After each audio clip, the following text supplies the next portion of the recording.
നമസ്കാരം. മലയാളി വാർത്തയിലേക്ക് സ്വാഗതം. ഇസ്രായേലും ടെഹ്റാൻ പിന്തുണയുള്ള ലബനീസ് മിലിഷ്യയായ ഹിസ്ബുള്ളയും തമ്മിലുള്ള സംഘർഷം ഒരു സമ്പൂർണ്ണ യുദ്ധത്തിലേക്ക് നീങ്ങുന്ന രംഗങ്ങൾക്കാണ് പശ്ചിമേഷ്യ സാക്ഷ്യം വഹിക്കുന്നത്. ലോകരാജ്യങ്ങളുടെ വിലയിരുത്തൽ പ്രകാരം ഒരു യുദ്ധത്തിന്റെ വക്കിലാണ് ഹിസ്ബുള്ളയും ഇസ്രയേലും. ഇസ്രയേലും ഹമാസും ഗാസയിൽ വെടിനിർത്തൽ കരാറിൽ ഏർപ്പെടുന്നതിൽ പരാജയപ്പെട്ടാൽ അടുത്ത ഏതാനും ആഴ്ചകൾക്കുള്ളിൽ ഇസ്രയേലും ഹിസ്ബുള്ളയും തമ്മിൽ വലിയ ഏറ്റുമുട്ടലുണ്ടാവാൻ സാധ്യതയുണ്ടെന്ന് US രഹസ്യാന്വേഷണ വിഭാഗം മുന്നറിയിപ്പ് നൽകുന്നതിനിടെ തന്നെ ലബനനിൽ നിന്ന് ഇസ്രയേലിലേക്ക് 200-ന് മുകളിൽ റോക്കറ്റുകളാണ് ഹിസ്ബുള്ള വിക്ഷേപിച്ചത്. സൈനിക കേന്ദ്രങ്ങൾ ലക്ഷ്യമാക്കിയാണ് ഇന്നലെ ആക്രമണം നടത്തിയത്.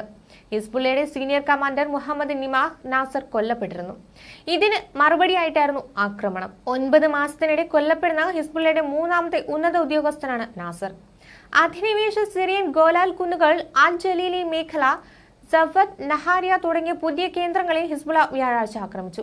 കത്യൂഷ റോക്കറ്റുകൾ ഉപയോഗിച്ചായിരുന്നു ആക്രമണം. കൂടാതെ ബുർഖാൻ മിസൈൽ ഉപയോഗിച്ചും ആക്രമണം നടത്തിയതായി ഹിസ്ബുള്ള അറിയിച്ചു.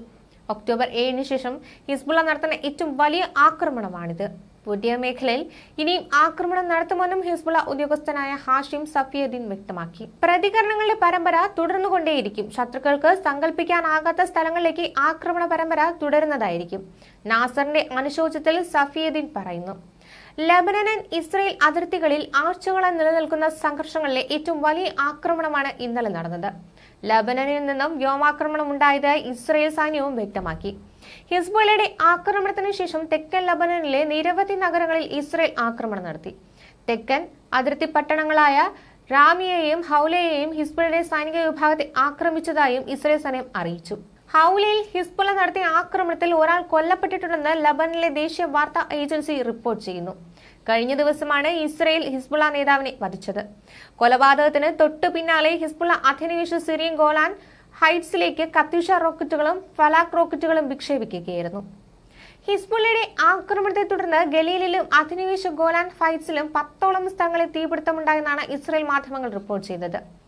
100-ലധികം വിദഗ്ധരും ഇസ്രയേലി മുൻ ഉദ്യോഗസ്ഥരും ചേർന്ന് ഹെർസ്ലിയയിലെ റീച്ച്മാൻ യൂണിവേഴ്സിറ്റി വിളിച്ചു ചേർത്ത യോഗത്തിലെ റിപ്പോർട്ടിൽ ചില രഹസ്യ വിവരങ്ങൾ ചൂണ്ടിക്കാട്ടിയിരുന്നു. ഹിസ്ബുള്ള പ്രതിദിനം 2500 മുതൽ 3000 വരെ മിസൈലുകൾ തൊടുത്തുവിടുമെന്നാണ് ആ മുന്നറിയിപ്പിലുണ്ടായിരുന്നത്. 2006-ലെ നിരക്കിന്റെ 25 മടങ്ങായിരിക്കും 3 ആഴ്ച കൊണ്ട് പ്രയോഗിക്കുക. ചരിത്രത്തിലെ ഏറ്റവും വലിയ തുടർച്ചയായ മിസൈൽ ആക്രമണമായിരിക്കും ഇതും എന്ന് സൂചനകളുണ്ട്. കടൽ തീരത്തുള്ള അമേരിക്കൻ ഡിസ്ട്രോയറുകൾ വലിയ മിസൈലുകൾ പുറത്തെടുത്താൽ പോലും ഇസ്രയേലിന്റെ പ്രതിരോധ സംവിധാനങ്ങൾ പലയിടത്തും നിർജീവമാവും. അത് കനത്ത നാശനഷ്ടങ്ങൾക്ക് ഇടയാക്കുമെന്നാണ് പറയുന്നത്. ജൂൺ 20-ന് തന്നെ സർക്കാർ ഉടമസ്ഥതയിലുള്ള പവർ കമ്പനിയായ നോഗയുടെ തലവൻ ഷാർ ഗോഡ്സ്റ്റൈൽ പവർ ഗ്രിഡിൽ ഹിസ്ബുള്ള ആക്രമണം വിനാശകരമായ പ്രത്യാഘാതങ്ങൾ ഉണ്ടാക്കുമെന്ന് മുന്നറിയിപ്പ് നൽകിയിരുന്നു. ഫെബ്രുവരിയിലും മെയ് മാസത്തിലും IAF ഗൈഡഡ് മിസൈൽ ഉൽപാദന കേന്ദ്രങ്ങളായി തിരിച്ചറിഞ്ഞ ബെക്ക താഴ്വരയിലെ കെട്ടിടങ്ങൾ ആക്രമിച്ചു. എന്നിരുന്നാലും ഡിപ്പോകളും ലോഞ്ചറുകളും കണ്ടെത്താനും അവയെ തകർക്കാനും വളരെ ബുദ്ധിമുട്ടാണ്.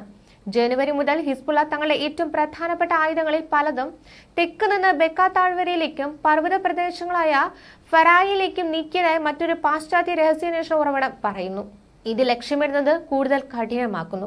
അതിന്റെ വ്യോമ പ്രതിരോധവും മെച്ചപ്പെടുന്നു. ഇത് IAF-ന്റെ കൗശല സ്വാതന്ത്ര്യത്തെ പരിമിതപ്പെടുത്തിയേക്കാം.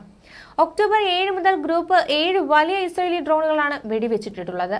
മിഡിൽ ഈസ്റ്റിൽ ഉടനീളമുള്ള ഇറാൻ പിന്തുണയുള്ള സായുധ ഗ്രൂപ്പുകളുടെ പങ്കാളിത്തം ഈ യുദ്ധത്തിനുണ്ടാകുമെന്നാണ് മുന്നറിയിപ്പ്. ഒരു യുദ്ധമെന്നത് നിലവിൽ ഇസ്രയേലിനോ ലബനനിലോ ഒട്ടും ഗുണം ചെയ്യില്ലെന്ന വിലയിരുത്തലാണ് പൊതുവെയുള്ളത്. ഇരു വിഭാഗങ്ങളും ശക്തരായതുകൊണ്ട് തന്നെ യുദ്ധമുണ്ടാക്കുന്ന പ്രത്യാഘാതങ്ങൾ വളരെ വലുതായിരിക്കും. ഒരുപക്ഷെ മേഖലയിൽ ആകെ വലിയ നാശം വിതയ്ക്കാൻ സാധ്യതയുള്ള ഒന്നായി മാറിയേക്കും. ലോകരാജ്യങ്ങളുടെ വിലയിരുത്തൽ പ്രകാരം ഒരു യുദ്ധത്തിന്റെ വക്കിലാണ് ഹിസ്ബുള്ളയും ഇസ്രയേലും. ന്യൂസ് ഡെസ്ക്, മലയാളി വാർത്ത.